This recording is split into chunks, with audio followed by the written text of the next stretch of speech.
Bueno, gracias a todos. Hay una serie de preguntas aquí que voy a intentar por lo menos que cada uno de los participantes tenga una.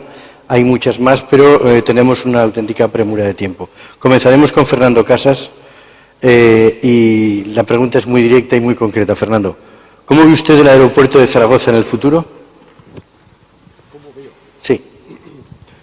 Bueno, el aeropuerto de Zaragoza evidentemente tiene muchísimos aspectos. Quizá el elemento fundamental es que tiene una plataforma magnífica y por lo tanto que viene de alguna manera cedida por lo que era la antigua base de la defensa y que recientemente ha tenido un desarrollo muy concreto en ese proceso, que es de alguna manera un avance en el proceso de, digamos, de concreción de las posibilidades de uso y que han aparecido en la prensa recientemente.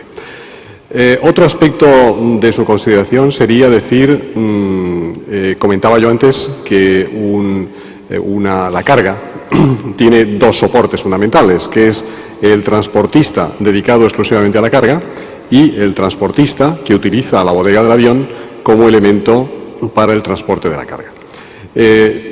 En este momento la debilidad del aeropuerto de Zaragoza, porque es una debilidad estructural, es que no tiene grandes aviones que hagan servicios que permitan utilizar una bodega útil amplia. De todas maneras, eso se suple con la otra alternativa que también tiene el aeropuerto de Zaragoza, que es los cargueros dedicados a este transporte. Y tenía una falta, que eran los grandes cargueros para las mercancías de tipo general o de tipo perecedero, y en este momento pues también cuenta con ello. De manera que esos aspectos que son oportunidades importantes y en este momento se han materializado, le dan un potencial, yo creo que muy interesante. No obstante, quiero señalar que también tiene sus problemas en el sentido de que va a tener que contar con una oferta alternativa para el transporte de pasajeros, que es con la puesta en servicio próximamente del AVE. De manera que determinados servicios pues, se van a ver disminuidos necesariamente porque las compañías aéreas no van a encontrar ahí un nicho de mercado de utilización. Por lo tanto, el aeropuerto se enfrenta con oportunidades interesantes y se enfrenta, por otra parte, pues con retos de sustitución de algún mercado que le desaparece. Yo creo que el balance final es, está dispuesto el aeropuerto a seguir adelante con lo que significa una oferta cualitativa muy importante que viene consolidada desde hace muchos años y, en consecuencia, pues yo creo que tiene una oportunidad de futuro muy interesante. Gracias. Esta va para ti, Julio. Vamos a ver, ¿qué importancia tendría la apertura del Canfrán en el transporte de mercancías? 30 segundos máximo, ¿eh?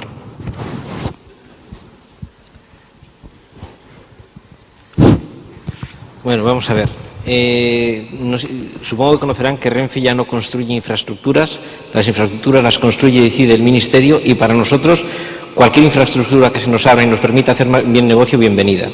Y eso es lo único que les puedo decir. Si mañana tenemos el Canfrán y podemos salir más directamente que ahora hacia el resto de Europa, fabuloso. Y si no, seguiremos trabajando como hasta ahora. Podemos trabajar únicamente en las infraestructuras que ponen a nuestra disposición para poder trabajar. Y la decisión no es nuestra, la decisión de construcción de cualquier infraestructura depende del Ministerio de Fomento, que decide las infraestructuras necesarias en cada momento, en cada sitio, conjuntamente con las comunidades autónomas y demás. Es lo único que les puedo decir. Pero podemos entender que para Renfe sería importante, lo que pasa es que no podéis hacer la infraestructura, más o menos. Como operador, cualquier infraestructura que mañana tengamos y que podamos explotar y nos permita hacer mayor servicio, pues si bienvenida. Bienvenida. Bueno, para Miguel, ¿considera viable que se repercuta el transporte por carretera, que se repercuta al transporte por carretera el coste de mantenimiento de las mismas? Repito la pregunta. ¿Considera viable que se repercuta al transporte por carretera, no al transportista, sino al transporte en general, el coste del mantenimiento de las mismas? De las carreteras. Sí. Vamos a ver, yo creo que ya se está transmitiendo y que ya el sector está respondiendo. Yo en determinados lugares escucho todos los impuestos, las infraestructuras, etcétera, que pagamos, ¿no? Yo recuerdo allá por el año 86, se realizó, el Ministerio de Transportes entonces realizó un estudio sobre la tasa por uso de la infraestructura, y el transporte por carretera no se le impuso otra porque ya soportaba fiscalidad suficiente como para pagar la infraestructura que realmente utilizaba. Consecuentemente, bueno, en mi intervención lo decía, estimamos necesario que se clarifiquen los costes de infraestructura y que cada modo pague lo que le corresponda. Lo que pasa es que yo creo que son cuentas difíciles de hacer y a lo mejor con no excesivo interés en que estén claras. Muy bien, gracias. Carlos, dicen, ¿qué diferencia ves en la intermodalidad en España respecto al resto de Europa? Yo creo que ya está. Diferencia entre España y el resto de Europa. Eso es lo que dice. Sí. Bueno, yo imagino si hablará sí. Bueno. Pero ha salido básicamente ya en alguna transparencia en cuanto a que mientras que en España estamos en un 80% en carretera, en Europa está en el 40% y marítimo en el 40%. Ferrocarril está fatal, o sea, quiero decir que no. Ferrocarril es un problema en toda Europa, señores, o sea, no estoy descubriendo nada, ¿no? Pero que no quiero decirse que no sea un problema que se pueda solucionar, pues claro, pues posiblemente, ¿no? Pero Ferrocarril es un problema, con lo cual es básicamente la diferencia, porque a partir de ahí las operaciones y los proyectos desde el punto de vista del operador logístico, pues ya se ha dicho antes, los 4 o 5 operadores logísticos, básicamente internacionales o mundiales, pues tienen un volumen de negocio enorme, con lo cual las formas de operar son las mismas. La diferencia de España con el resto, pues que somos muchísimo más flexibles y muchísimos más capaces de ingeniarnos cosas que por ahí no hacen.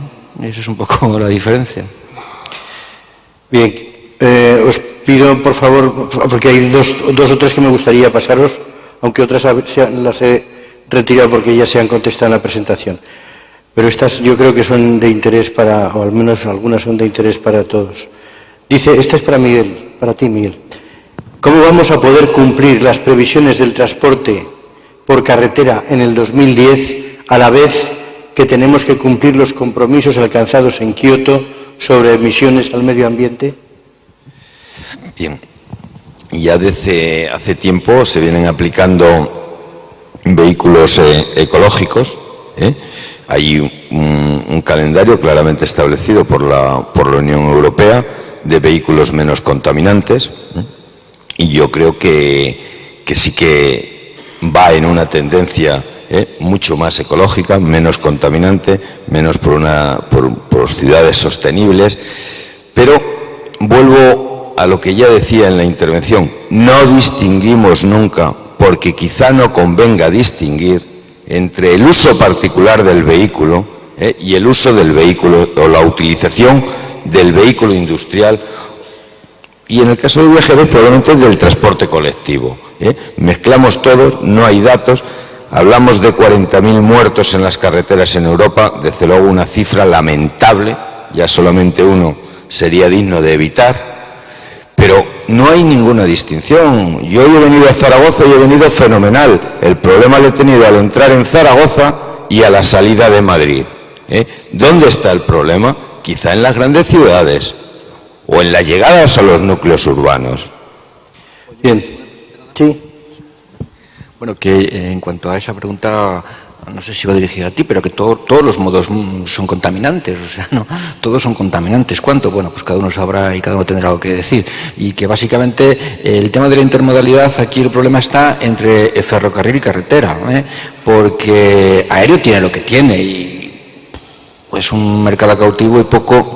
Perdón, Fernando, quizás pueda crecer o en grandes cantidades. Marítimo tiene lo que tiene, quizás se pueda avanzar un poquito en cabotaje, que ahora se llama de esa forma tan estupenda, pero bueno, que es cabotaje, todos hemos entendido siempre como cabotaje, y aquí la gran película está entre ferrocarril y carretera. A partir de ahí todos manchan. Si el ferrocarril fuese capaz de sacar adelante todo lo que dice que tiene que llevarse, pues bienvenido sea. Esa es la incógnita. Gracias. Fernando, una muy breve. Vamos, yo me imagino que la respuesta... ¿La carga aérea no es excesivamente sensible a los vaivenes económicos, políticos, etcétera, y por tanto poco competitiva? La carga aérea es muy sensible en el sentido de respuesta inmediata a la evolución del mercado. Es decir, la coyuntura de mercado se podría medir sustituyendo los factores de coyuntura por ver la coyuntura de la carga aérea. En cuanto al tema de la carga aérea, es tan influyente en el desarrollo moderno económico que la tasa de crecimiento de la carga aérea es aproximadamente el doble del Producto Nacional Bruto. Es incluso superior a la tasa de comercio internacional. De manera que lo que se prevé es que la carga crezca en los próximos 20 años entre el 6 y el 6,5% anual acumulativo. Lo que sí es cierto es que una parte de la carga también va muy ligada al desarrollo industrial. De manera que yo comentaba antes en mi intervención que el crecimiento de la carga en mercados que tienen la mayoría de la carga, como Estados Unidos, se prevé que no van a ser de crecimientos tan altos como otros mercados que todavía no tienen más que una cuarta parte de la carga, que son los países emergentes de industrialización emergente. De manera que en esos es en los que se prevén tasas de desarrollo de la carga del orden del doble de las de Estados Unidos. Por eso es por lo que la carga tiene unas peculiaridades que van muy ligadas, desde luego, al desarrollo. Gracias. Bien, una pregunta doble. Yo creo que aquí podría intervenir también Valencia. La primera ¿es rentable el transporte de mercancías por ferrocarril de Zaragoza o Valencia? Podríamos contestar. Tú, por ejemplo, que no tienes ninguna pregunta directa. Pues yo creo que depende del tipo de mercancía.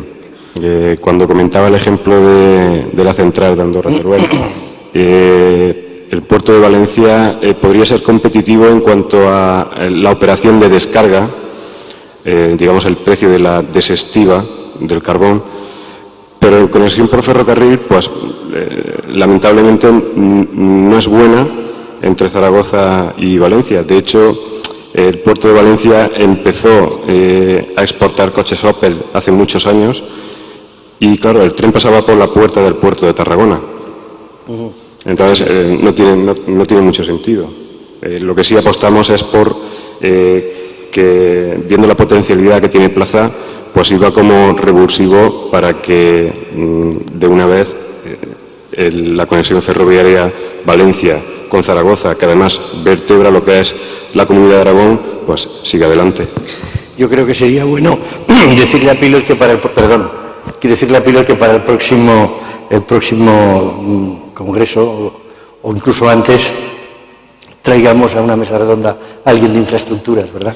Un poco para complementar lo que decía el Puerto de Valencia, en estos momentos, transporte combinado, el transporte de contenedores, no el de carga en general.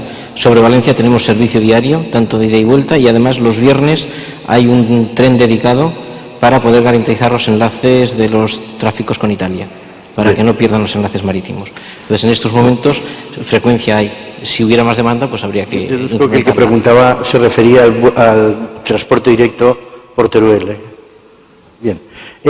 Hay una segunda pregunta, creo interpretarla. ¿Está previsto por la vía del AVE el transporte de mercancías? Me imagino que se refería a paquetería o... Yo creo que está prohibido por ley, pero no estamos seguros. ¿Tú no puedes contestar? No puedo contestar porque no es una infraestructura ni que esté entregada ni nada, pero todo parece apuntar que va a ser única y exclusivamente para viajeros. Gracias. Hay una pregunta para mí dirigida a un tema que no es de hoy, que es sobre logística inversa, que el que la haya hecho tendré mucho gusto en contestársela luego. Por lo demás, por mi parte, encantado de haber estado con vosotros, que me hayáis dado la oportunidad de moderaros. Muchas gracias por su participación y hasta el próximo año.